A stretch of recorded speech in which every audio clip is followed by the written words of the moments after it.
In only 7 UFC fights, Alex Pereira has set a number of shining records. He's the fastest to double champ status in the UFC, has beaten 4 former UFC world champions, and has only been to decision twice, meaning that the Brazilian is a scary individual you don't want to cross paths with, let alone look him in the eye and talk trash. Yet a few guys tried to poke the bear and got ripped to shreds, like Sean Strickland. Strickland battled the Brazilian kickboxer in only the latter's 3rd UFC fight, and despite being far more experienced than Pereira, Strickland was being warned against standing and trading shots with Mr. Stonehands. People say maybe you can't hang with the striking of Pereira given his background.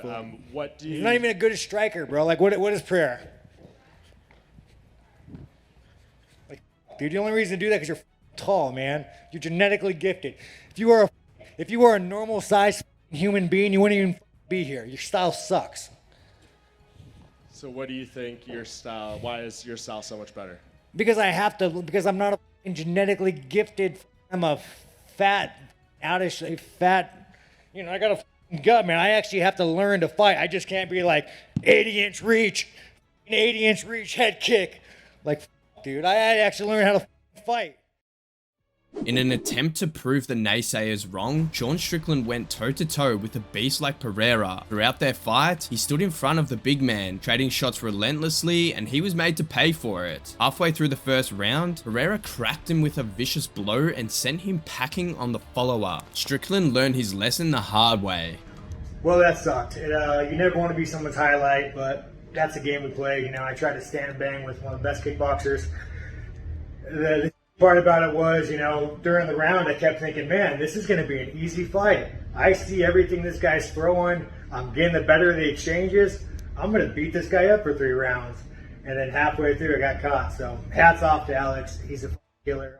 A few months after their fight, the two turned into the best of friends and even trained together, where Pereira kept his stranglehold on the American. Immediately after taking out Sean Strickland, Pereira bagged a middleweight title shot against his arch rival, Israel Adesanya, who he had already beaten twice in kickboxing and once by a devastating knockout. Izzy was so confident that he had predicted leaving Pereira frozen like Elsa even before they were officially booked to fight. Trust me, he knows I put him on skates last time.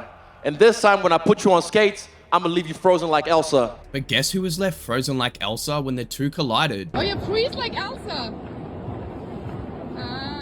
Freeze like Elsa.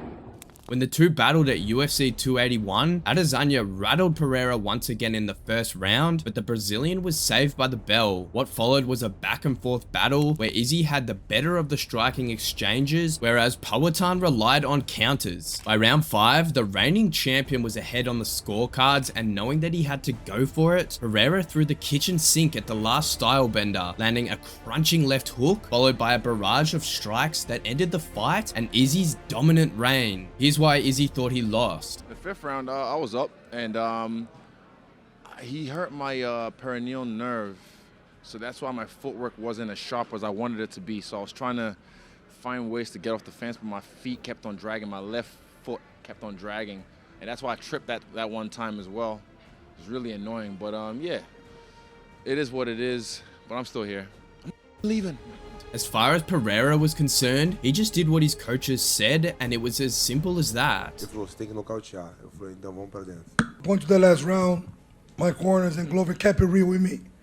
Look in my eyes and say, I look at him action and say, do I have to knock him out? And Glover say, you do have to knock him out. And then I say, okay, let's do it. 6 months later, the two locked horns in a rematch at UFC 287, and pre-fight, Izzy was quieter than usual and a lot more respectful as he highlighted things that made Pereira a dangerous opponent. I say his recovery and his fighting spirit. That's something that I definitely felt like he surprised me with.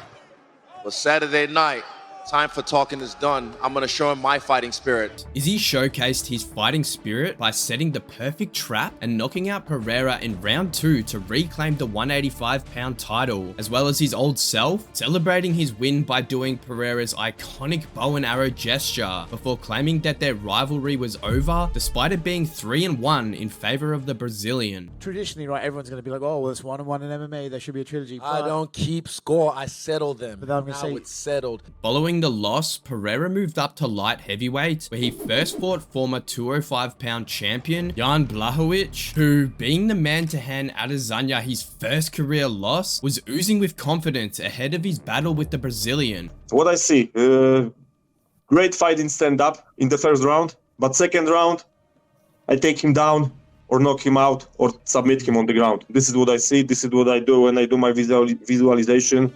For this fight in particular, Pereira focused a lot on grappling, as well as training with his best friend Glover Teixeira. He also sought the help of Dylan Danis, but there was only so much that he could learn in a short amount of time, according to Blachowicz, who knew he had the edge in the grappling department. Do you think, though, that there's not been enough time for him to be able to truly learn the skills required?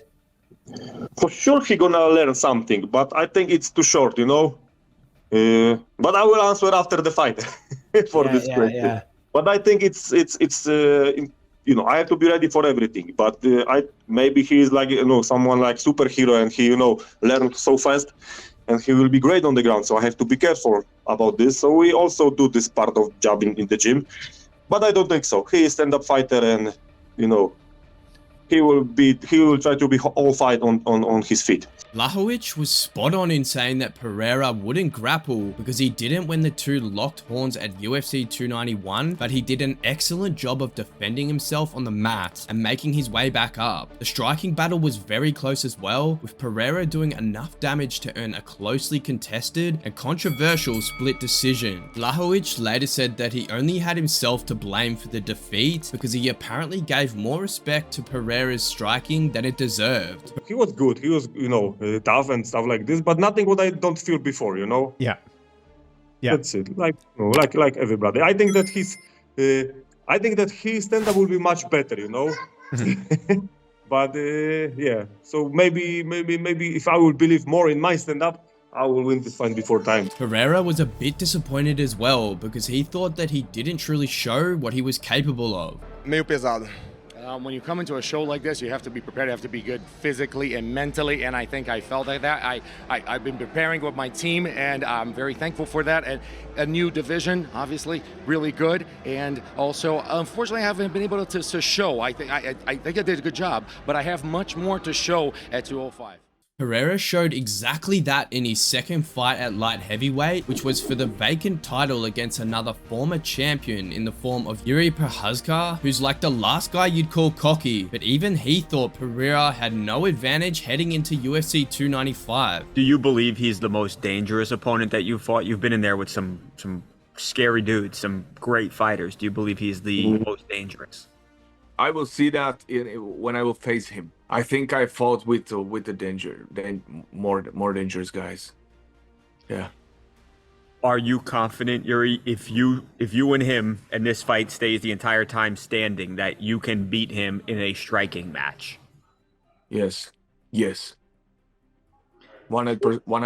yes. 100% yes. But there is the keys which I have to keep, and I will keep them. Prior to fighting Pereira, Prochazka was on quite a run with 2 chilling knockout victories and a late comeback victory against Glover Teixeira, so no wonder why he was so confident. But at UFC 295, Pereira proved why he was the most dangerous light heavyweight on the planet. In round 1, Pereira chopped Prochazka's lead leg down like a tree, forcing him to overextend and go berserk in round 2, where despite early success, he got caught and eventually got knocked out. Now some said it was a premature stoppage, not Prochazka though. Hello everyone, I just want to say to all of you, thank you for your support.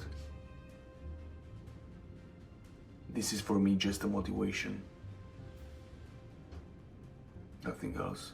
Mark Godard was right. Maybe 2-3 more seconds and it would be on different way. But what happened. Even Pereira didn't see anything wrong with the stoppage. If anything, he was happy that the referee saved Prochazka from unnecessary punishment. No man, he was feeding those punches. I felt he was feeding those, and then when he got in, he got connected to the left hook and then the cross. Once he dropped on my legs, which he was not like getting a takedown, but he actually fell. I start punching. I start feeling that he was a little bit fading away, and I think it was a good stoppage. I know maybe his friends and his supporters, his people, his fans, gonna maybe try to say that was not, but I think was the correct way. The next time Pereira steps inside the cage, he will be up against another former champion, Jamahal Hill, who plans to shut the Brazilian's lights out. You are known for knocking a lot of guys out, so do you see this fight playing out that same way where you're gonna knock out Alex? Yeah, I mean, yeah, 100%. I see myself as superior everywhere. I see myself as a superior striker, as a superior grappler, as a superior clinch worker, as a superior thinker, as everywhere. I'm superior to him in everywhere in this game, and I'm gonna show the levels to that. Will Jamahal Hill be next on Pereira's humbling list at UFC 300? Let us know your thoughts in the comments. If you liked the video, subscribe to the channel and check out another one here.